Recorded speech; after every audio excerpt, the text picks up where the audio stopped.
track is ready then, and inviting the 3,000-metre runners, the women's field. It's a big one. 20 starters go in this. It's the first women's 3,000 here in London since 2018, 8 years ago. Meshesha, well, she starts amongst the favourites, the bronze medalist of the World Indoors a few years back. Second in the Eugene 2 miles a couple of weeks ago, the Ethiopian. Indeed, there are 5 Ethiopians in this field, 5 Australians and 5 Brits as well. It's a great race, this. Asa, well, Medina Asa, not raced since Doha 5,000, where she won back in the middle of June. 6th in the World Championships over 5,000 last year. Jess Hull, well, she's rounding into form, the Australian, 29 years old now, the Olympic silver medalist at 1,500 metres, second fastest in history at 1,500 metres. She's self-coached, is Jess Hull. There's Megan Keith, the Briton. What a talent she is. Second in European cross-country championships last December to Italy's Bicicletti. Has raced very sparingly. She and her coach Ross Cairns measure things nicely, and she's very consistent. Sarah Healy, European indoor champion last year at 3,000 metres in Appledorn. 7th in the Eugene Mile a couple of weeks ago. And Lyndon Hall, then, another of the Australians, a great 1,500-metre runner, and very quick too at 3,000 metres. A personal best indoors in January at this distance. There's the rest of the field. We flit across them very fast, but it is a high-caliber field. Nozomi Tanaka of Japan, she's a serial top 8 finisher in major championships, a super consistent Tanaka. There she is to write a picture. In the background there on the right, she's a small figure, perhaps the smallest in the race, but she may well choose to take this one on mid-race if the pace falters. They're looking for a meeting record, 8:21.64, which means a first kilometre target of 2 minutes 47 seconds. It's a very crisp pace that has been requested. That meeting record, by the way, belongs to Sonia O'Sullivan over 32 years ago. Back in 1994, she ran that 8 minutes 21 seconds here at the London Diamond League. Longest race of the meeting, this one. Many of these athletes, the Australians and the Brits, of course, will be racing in the Commonwealth Games in just over a week's time.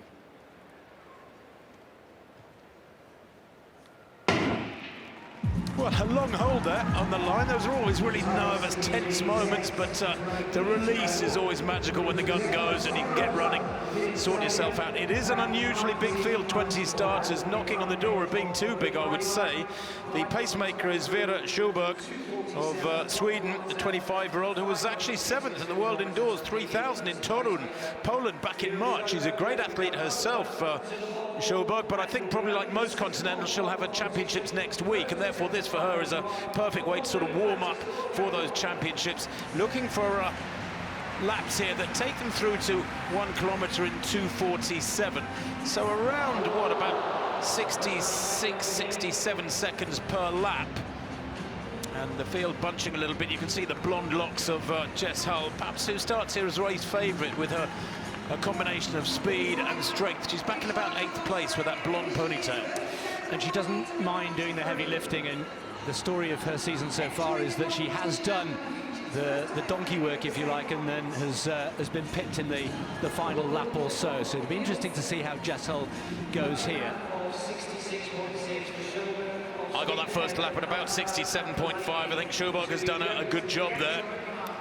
They go through 1,000 in this women's 3,000 metres, by the way, in 2:48.7, so a little bit outside schedule, but not much. That's okay. She's done a pretty good job here, as the Swede Sjöberg, although they are bunching behind her, and in fact there's a reluctance to go with her here. Marta Alamayo of Ethiopia is in 2nd place. She allowed a gap of about 2 seconds to grow, and you can see them there, 3 or 4 across in this pack. Lyndon Hall in 3rd place, Belaine, and then Megan Keith in 4th place. I wouldn't be surprised if Tanaka of Japan moves to the fore pretty soon, because this middle kilometre, if this languishes, if this goes slow, then of course the chance of a really quick time and that meeting record is completely gone. Megan Keith there looking very comfortable indeed, fully re-energised after that recent performance. Well, back to the fray. Back to this 3,000 metres, 67 lap there with Megan Keith out in front by about 10 or 12 metres. The youngster took the lead About a lap and a half ago, she was frustrated at the dallying pace and has kicked on, but hasn't quite got the gap that she wanted. It's Davies of Australia, Rose Davies, the 26-year-old with a best of 8:29. That was in Oslo a month ago, so she's in fine form, although she hasn't raced in since then, actually about 5 weeks ago. She's trying to close the gap to Megan Keith, but clearly Megan Keith must have been under instruction from her coach Ross Cairns. She comes into this fresh and ready to race, and that second kilometre, 2:52. The first kilometre was 2:48, but all the hard running has come in the last lap and a half. It shows just how slow the pace had become after the first kilometre.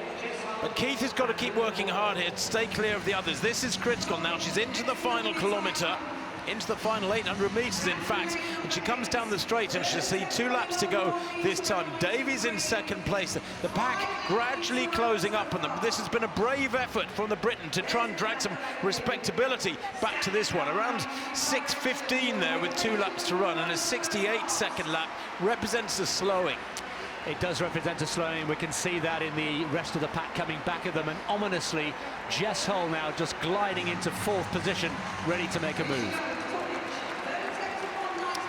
Yeah, just over a lap and a half to run in this women's 3,000 metres. All of the field now spread out. At least Megan Keith with his gutsy surge in the middle of the race to try and make the race a little more decent against the clock has pulled the field apart. Keith from Davies, Asa is there, Healy is there as well. Sarah Healy, the European indoor champion at this distance last year. We know she's in great form, the 25-year-old Irish athlete. Jess Hull and Lyndon Hall, her teammate, both of them supreme 1500-metre runners, will be quite pleased with the way this is going, I think, because they would like a slowish race in which to use their speed. But Davies on the shoulder here of Megan Keith, who's worked so hard these last 3 laps. I wonder if she's going to have the legs as Jessica Hull moves down the outside, looking dominant. Well, she's going to take the bow in front, but she's got company here. This is going to be a really interesting dust-up over the last 400 metres. Australia's in there, Ethiopia's in there, Great Britain in there as well. Haven't even mentioned Hannah Nuttall, and she hits the front here. The UK 5,000 metres champion, 9th in the world indoors, 3,000 metres back in March. She hits the front to down the back stretch. She has got a really good turn of speed, and as you can see here, we're down to 6. Hannah Nuttall from Jess Hull. Davies on the outside looking really strong. Anybody's race this one with 200 metres to run. Has Nuttall got the legs? As Jess Hull changes gear, starts raising those knees, powers into the final 150. Davies behind her in second place. Really aggressive running here on the final bends. They come into the straight here, but Hull has got the gap, and that is absolutely critical. Belaine it is, back in 3rd place with Davies in 2nd, but Jess Hull's going to take this one. The race has been played to the way she likes it, and it's going to be a comfortable win for the Australian here. The time, nonetheless, pretty quick despite the slow middle kilometre, 8:24.69. That meeting record of Sonia O'Sullivan from 1994 survives another year. But big smiles there for the Jess Hull, and her season is building momentum at just the right time. She wasn't in great form back in May and June. She was losing races, really didn't look like the Jess Hull that we've come to know and love these last 3 or 4 years. But now her form is returning, and that will give her confidence a massive boost. A 1-2 for the Aussies too there. Brilliant run from Rose Davies for 2nd place behind her compatriot. Well, when the injection of pace came from Jess Hull, it was significant and it was decisive. Still had work to do on this final 400 metres, but did really well. Rose Davies in her slipstream did well, and I agree, Tim, it's been a long time coming, this first victory of the season outside Australia, certainly on the Diamond League circuit. Rose Davies working so hard there, and Sarah Healy coming late to take 3rd place for Ireland, 8:25.63. Look at her coming late here, reeling in 2 of the athletes on her inside, and actually it's a lifetime best for both Rose Davies and Sarah Healy. But well done, Jess Hull, a well-deserved opening victory of the season on the Diamond League circuit. Yeah, personal best galore there actually for Rose Davies in 2nd, Sarah Healy in 3rd, Hannah Nuttall in 4th with that surge on the penultimate lap, getting a personal best as well, 8:26 for her, and Belaine of Ethiopia, the best of the East Africans, in 5th place, a personal best 8:26 as well. Well, nice race there, and a lot of these athletes, of course, sharpening up and just rounding off their preparations for the Commonwealth Games in Glasgow. What a games those are going to be at the Scotstoun Stadium.